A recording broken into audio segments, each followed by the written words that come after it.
Буюрса ниет кылып атабыз. Бизге Алла канчалык мүмкүнчүлүк берген болсо, ошончолук деңгээлде иш кылабыз депчи. Мисалы, иш кылганда, конечно, эл жерибизге, динге бир мындай пайдасы тие тургандайчы. Эң башкысы текебер болбой эле тургандар. Азыр как раз браттар менен отурсам, текеберчилик жөнүндө сөз болуп, сен таза кийингениңде, жакшы машина минип жүргөнүңдө ал текеберчилик эмес.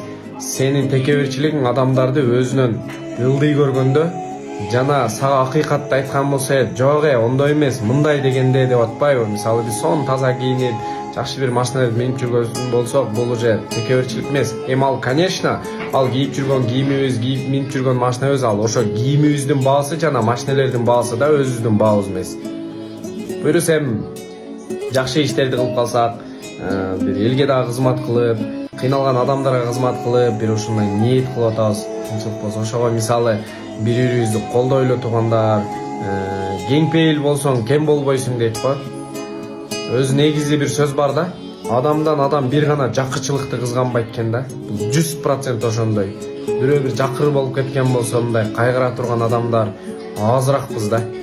Ошого туугандар ар дайым бири-бирибизди колдойлу. Кээде комментарийлер жазганын көрүп калам, мындай жестко комментарийлер жазат. Мен өз комментарийге анча көңүл бурбайм. Бирок кээде мындай тызылатып бере турган комментарийлер бар да. Таң калам, ошончолук деңгээлде да адам ичи тар болобу депчи. Ондой болбойлу туугандар. Ошол жазган сөздөрүбүз биринчи очередь эле өзүбүзгө келет. Практикадан деле көргөнбүз го.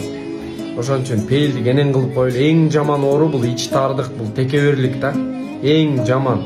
Текебер адам бейиштин жытында жыттабайт дейт го. Ошон үчүн текебер болбойлу. Кайсы жерде болсо күлүп, саламдашып, бири-бирибизге мындай орусчасын айтканда характерин көргөзбөй эле коелу бири-бирибизге.